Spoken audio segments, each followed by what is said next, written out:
BSc part third paper second organic chemistry unit 4 में आपके 2 lesson हैं। पहला लेसन कार्बोहाइड्रेट हम पढ़ चुके हैं।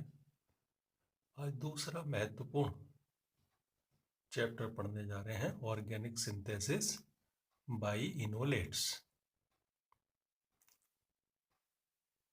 ये आपने 12th में भी पढ़ा होगा, एसीटोएसिटिक एस्टर और मेलोनिक एस्टर के रूप में। जो हमारे ऑर्गेनिक कंपाउंड जो बनाने के रिएजेंट है, उनमें ग्रिग्नार्ड रिएजेंट ऑर्गेनोमेटेलिक कंपाउंड में पढ़ चुके आप, इम्पोर्टेंट है बहुत। और उसके बाद जो हम यहाँ इस चैप्टर में पढ़ने जा रहे हैं, एसीटोएसिटिक एस्टर और मेलोनिक एस्टर, इनकी सहायता से भी हम बहुत सारे ऑर्गेनिक कंपाउंड बनाते हैं। इसलिए आपके ये चैप्टर भी बहुत उपयोगी है।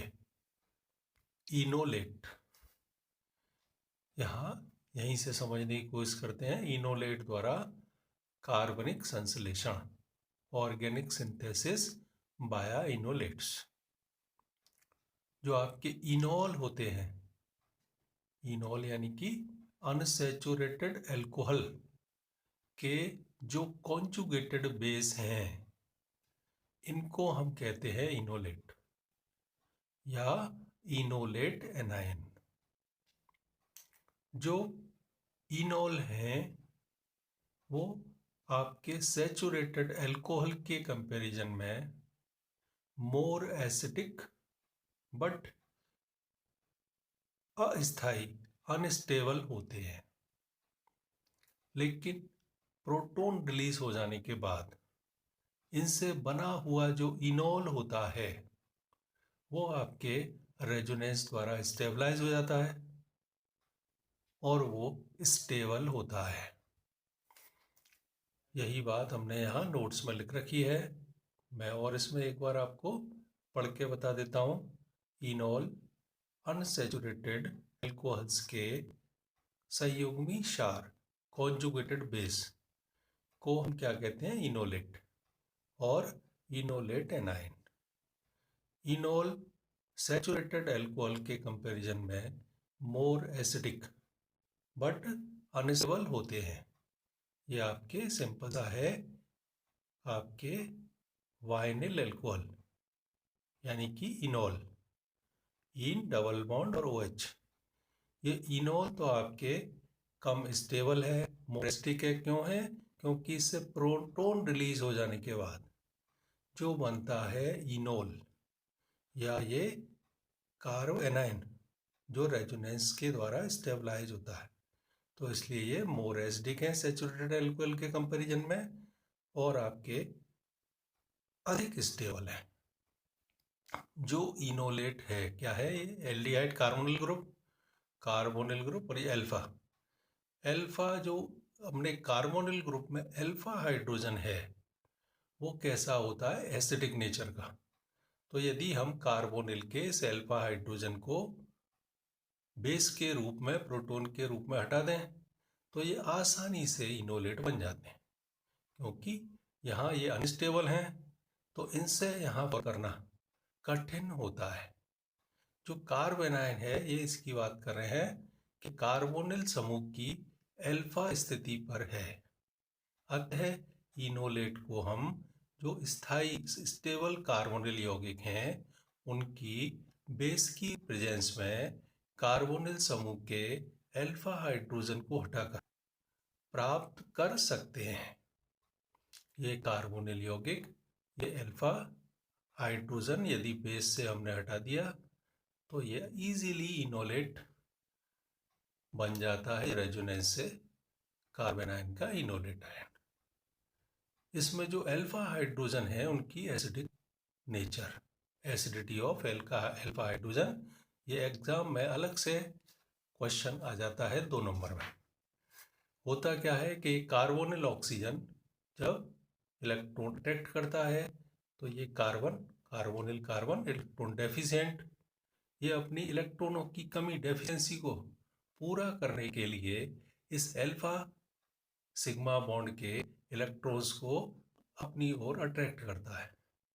तो इस अल्फा कार्बन पे इलेक्ट्रॉन डेफिशिएंसी, ये अल्फा कार्बन अपनी इलेक्ट्रॉन डेफिशिएंसी को पूरा करने के लिए अल्फा हाइड्रोजन के इलेक्ट्रॉन्स को अट्रैक्ट करता है, यानी कि ये बेस के द्वारा प्रोटॉन के रूप में हट जाने पे कार्बन आयन और इसका ये रेजोनेटिंग स्ट्रक्चर कार्बो इनोलेट आयन। इस तरह से जो अल्फा हाइड्रोजन होते हैं वो आपके एसिडिक नेचर के होते हैं। यही बात यहाँ नोट्स में लिखी हुई है। कार्बोनिल समूह की इलेक्ट्रॉन आकर्षित करने की नेचर के कारण अल्फा कार्बन इलेक्ट्रॉन न्यून हो जाता है, डेफिशिएंट हो जाता है। जो अल्फा कार्बन इलेक्ट्रॉन की डेफिशिएंसी को, कमी को पूरा करने के लिए अपने से जुड़े अल्फा हाइड्रोजन के बॉन्डिंग इलेक्ट्रॉन्स को अट्रैक्ट करके उसे प्रोटॉन के रूप में मुक्त करके स्थायी इनोलेट बनाते हैं। इस प्रकार कार्बोनिल कंपाउंड्स में अल्फा हाइड्रोजन एसिडिक नेचर के होते हैं। जो प्रमुख कार्बोनिल कंपाउंड हैं जैसे आपके ethyl acetate, acetone, malonic ester, aceto acetic ester, acetyl acetone की जो एसिड स्ट्रेंथ है उस एसिड स्ट्रेंथ को हमने pKa के रूप में ज्ञात किया हुआ है। वो कितनी होती है? 25, 20, 13, 11 एंड 9। जिस क्रम में ये pKa वैल्यू घटती है उसी क्रम में आपके अल्फा हाइड्रोजन की एसिडिटी बढ़ती जाती है। जो कीटोन के कंपैरिजन में एस्टर की एसिड स्ट्रेंथ कम होती है। क्यों होती है? क्योंकि एस्टर में ये जो इलेक्ट्रॉन अट्रैक्ट करता है इसको इलेक्ट्रॉन की डेफिशिएंसी कार्बन की पूरा करने के लिए एस्टर का ये लोन पेयर, ऑक्सीजन का लोन पेयर, इसकी डेफिशिएंसी को कम कर देता है।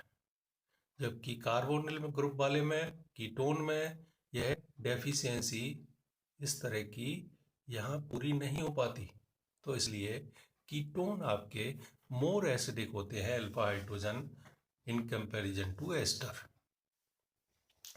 अब यदि हाइड्रोजन एटम दो कार्बोनिल ग्रुप के मध्य में है तो एसिडिटी और भी ज़्यादा हो जाती है। यदि दो समूह इलेक्ट्रॉन आकर्षित करते हैं तो जो बना हुआ इनोलेट है वो रेजोनेंस के द्वारा और भी ज़्यादा स्टेबलाइज हो जाता है। जैसे आपके ये मेलोनिक एस्टर है, इस मेलोनिक एस्टर में ये दो तरफ एस्टर ग्रुप इलेक्ट्रॉन आकर्षित करेंगे तो ये बीच का CH2 मैथिलीन समूह के ये जो दो हाइड्रोजन है ये और भी ज़्यादा एसिडिक नेचर के हो जाएंगे। तो सिंपल एस्टर की तुलना में ये मेलोनिक एस्टर ज़्यादा एसिडिक है और यहाँ इसकी ये 1, 2, 3 रेजोनेटिंग स्ट्रक्चर बनेंगी, यानी कि ये एसिड स्ट्रेंथ इसकी ज़्यादा है। अब ये दो एस्टर की जगह एक एस्टर ग्रुप और एक कीटो ग्रुप है। यह है एसीटो एसिटिक एस्टर। इसकी pKa वैल्यू कितनी है? 11। मेलोनिक एस्टर की 13 और ये वैल्यू यदि घटेगी तो एसिडिटी बढ़ जाएगी क्योंकि ये कीटो ग्रुप एस्टर की तुलना में ज़्यादा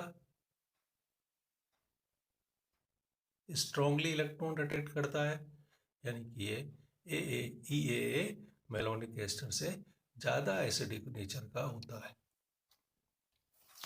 यही बात यहाँ लिखी हुई है कि मेलोनिक एस्टर तथा एसीटो एसिटिक एस्टर के दो कार्बोनिल ग्रुप के बीच में मैथिलीन CH2 समूह के हाइड्रोजन एटम की अधिक एसिडिक नेचर के कारण इन्हें एक्टिव मैथिलीन कंपाउंड कहते हैं। यह एथेनॉल सॉल्यूशन में सोडियम एथोक्साइड की बराबर मात्रा में क्रिया कराने पर बहुत आसानी से इनोलेट बनाते हैं। जो हमारे सामान्य कीटोन और एस्टर हैं उनकी एसिड स्ट्रेंथ इनसे कम है, यानी कि उनसे इनोलेट यदि हमें बनाना है तो हमें प्रबलतम बेस, स्ट्रॉन्गेस्ट बेस सोडामाइड से क्रिया करानी पड़ती है, तब इनोलेट बनते हैं। ऐसा नहीं है कि केवल कार्बोनिल ग्रुप इनोलेट बनाने के लिए आवश्यक है इलेक्ट्रॉन अट्रैक्टिंग। तो कार्बोनिल ग्रुप की जगह यदि कोई अदर नाइट्रो साइनो जैसे स्ट्रॉन्ग इलेक्ट्रॉन अट्रैक्टिंग ग्रुप हों, तब भी अल्फा हाइड्रोजन एसिडिक नेचर के होते हैं और ये कार्बेनाइन बहुत इजीली बनते हैं, जैसे ये acetonitrile methyl cyanide. Cyan group के कारण यहाँ इस अल्फा कार्बन पे कमी, ये अल्फा हाइड्रोजन बेस की प्रेजेंस में निकलने पे ये कार्बेनाइन और बना हुआ कार्बेनाइन रेजोनेंस के द्वारा स्टेबलाइज। ऐसे ही नाइट्रो मैथेन, ये नाइट्रो ग्रुप के कारण एसिडिक नेचर का और बेस की प्रेजेंस में आसानी से रिलीज, और इस तरह से ये, तो इन इनोलेट की सहायता से हम सिंथेसिस करेंगे और एक एक करके हम सारे मेलोनिक एस्टर, एसीटोएस्टिक एस्टर, एक तीसरा और है आपके, इस तरह के ये सारी चीज़ें पढ़ेंगे। धन्यवाद।